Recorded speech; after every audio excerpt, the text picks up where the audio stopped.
Hi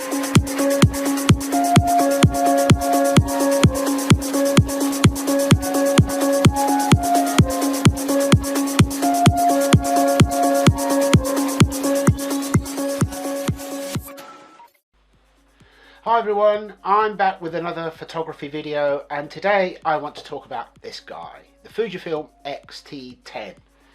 This is actually an incredible little camera. I've always been with Nikon. I bought my first Nikon 40 years ago. Did I just say 40 years? Yeah, 40 years. Good God. Anyway, bought my first Nikon 40 odd years ago, and I still have my trusty Nikon F3, which was the king back in the 80s. Beautiful, beautiful camera. But you know, as cameras have changed, the dials have been replaced with menus and so on. Although they can do wonderful things, it wasn't really something that I enjoyed. I do like the Nikons. I like the way that they work. I like the way that everything is accessible very easily, and I still think that the DSLRs, although I've never had a Canon, but I do think that the DSLRs really still lead the way in that respect, or they have done until recently. As you may know if you've seen my other videos, I did try to change to the Sony system. Image quality is fantastic. I just did not like the menu system. I just found it so fiddly. It was just annoying, and that's why I decided to step to the XT1 and 2. I love the retro. I love the dials. I love the way that I can actually enjoy my photography. And as I said before, there's one other reason where, for me, as an everyday camera, this trumps the Nikon, and that is the image quality, the colors straight out of camera. With the Nikon, you don't have many options.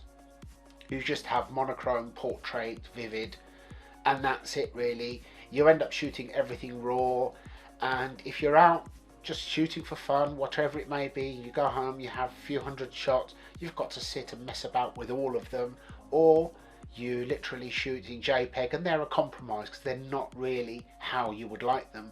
Whereas with the Fuji, I can shoot raw and fine, but I can set a film effect, Velvia, Astia. It's just absolutely wonderful. And now 90% of my photos I'm happy with straight out of camera, as well as the fact that when I'm using the camera, I'm able to make adjustments as and when I like, the old-fashioned way, with a dial for my speeds, a dial for my ISO, a dial for my settings, which is just the way I like it. I don't have to be reaching into menus every 5 minutes. I did think I'd try something smaller. This is 95% of what the XT1 is, and what's missing is not really what I would miss most of the time. I wouldn't like to use this with a big lens. But again, as you may know from my previous videos, my favourite go-to lens when I'm on walkabout is my Samyang 12mm f2. I just think it's perfect because I am able to capture everything I want, and it just seems to give drama to everything I photograph. That's about the largest lens that I'll use. I only use primes. I might use the 18 to 55. But that's not really a very big lens, but I wouldn't use the 16 to 55, that would just be too big, especially for this camera. On here at the moment, I've got the 7 Artisans 25mm f1.8, which is quite an interesting lens. I've tried this one and the 35mm f1.2. For what they cost, they're nice, they're interesting, gives another perspective to photography, but this is quite good for video if you can actually preset the autofocus and leave it. It's not too bad. Now, I feel that this is actually fantastic value even now. In fact, it's better value now than it was a year or two ago because of the price you can get them for. This actually doesn't really cost much more than the Nikon V1, which I also like as a walkabout camera, but it doesn't have, it's years old, it doesn't have anywhere near the features that this has. More importantly, it doesn't have a flash. It has a proprietary shoe. You have to buy the special Nikon flash, which is ridiculously expensive just for that camera, which I didn't buy, this is absolutely fantastic. Now, one of the most common gripes I hear from Fuji users is the 2.5mm microphone port. Well, that is not really a problem.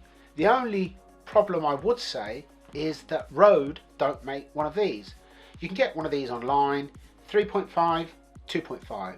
You can use this with your Rode mic instead of the red normal microphone that comes with Rode, although I'm surprised that Rode have not supplied or made available a 3.5 to 2.5 video, considering how many Fujis are in circulation. Not sure why they went for 2.5. That solves this. Doesn't solve the lavalier side of things. I do have an adapter, but I don't really use a lavalier into the camera that often. If I'm going to use anything, I'll use the sound separately anyway, so it doesn't really matter so much. But yes, it would have been better if it were 3.5, but for the main part with your run and gun, if you're using a Rode shotgun mic, you can get one of these online for a $5 on Amazon, eBay, and that does the job and you're sorted. Aside from that, image quality on this is very good. The X-T10 is 16 megapixels, it's not 24 like the X-T20, and the X-T30 I believe is 26.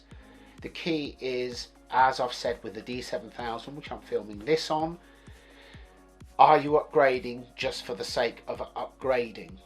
Which is why I would always urge you to challenge yourself with an old camera challenge, depending what system you're on. If you're a Nikon user, go and get yourself a D70S body or something like that that's 6-8 megapixels, and put a good lens on it and go out and use your skills several years later than when you first had a camera like that, and you will see the photos and you will see that they're actually very good. Just because something better has come along or something that offers more features does not mean that what you already have is not good. We need to get this camera whore mentality out of our heads. I've changed for the reasons that I've said. I wanted a retro camera. Absolutely love this camera. Really good for what I need. Video. The only feature that I would like would be a slightly longer length. One thing that I have found with the Fujis is that on camera, when you go to take a video, it's in full HD, it gives you a 15-minute time limit. When you start the video record via the remote app, it gives you 20 minutes. I would have liked it to be 30. At least that way you have plenty of time. You don't really need any more than that, really. Who is actually going to leave a camera running for more than 30 minutes in one scene, one shot? If it's a wedding video, a property video, it is literally clips of 1 or 2 or 3 minutes at the most. Even if it's an interview, a chat situation, if you go beyond 10 or 15 minutes, nobody will watch it anyway. So, and by that time you would want a break. So I really don't see that it's a problem. Everything else for me is fine. I don't really need to be making videos in 4K, because you really don't need to be subjected to even greater clarity when you're looking at my face online. I think that HT is fine. One of the funniest things I hear on YouTube is when people who do reviews are so adamant that they have to film in 4K to future-proof their videos. Yep, because in 15 years time people are really going to want to watch a review of a Samsung Galaxy S10 or a Nikon D70-200 or whatever it is. Really doesn't matter. You're not making an epic movie. You may consider yourself to be a fancy film director. 4K is good because of the scope that it gives you. You can crop, change, change perspective and so on. But for general YouTube videos, full HD is fine. The later ones, the XT2 onwards, have 4K anyway. As for the rest, all the bells and whistles, do you really need it? Do you need to be using F-Log and an external recorder to make a video of a review? I don't think so. As for my photography, from the 71-7200 going to the XT1 initially, I went down from 24 pixels to 16, but actually my photos most of the time were better because I was enjoying what I was doing much more. I had wonderful film effects. I experimented more when I'm out and about. I love the Velvia. I love all the film effects, and I'm finding that I'm really enjoying my photography. And as for this can go places where other cameras would not go, because as many as you know, if you have a DSLR and a 2.8 lens on it, it starts to get pretty heavy.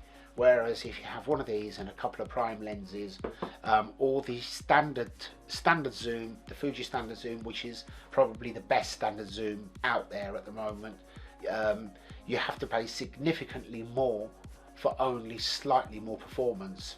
Is it worth it? Not for me. Plus the 80-55 has image stabilization anyway, which is a great feature.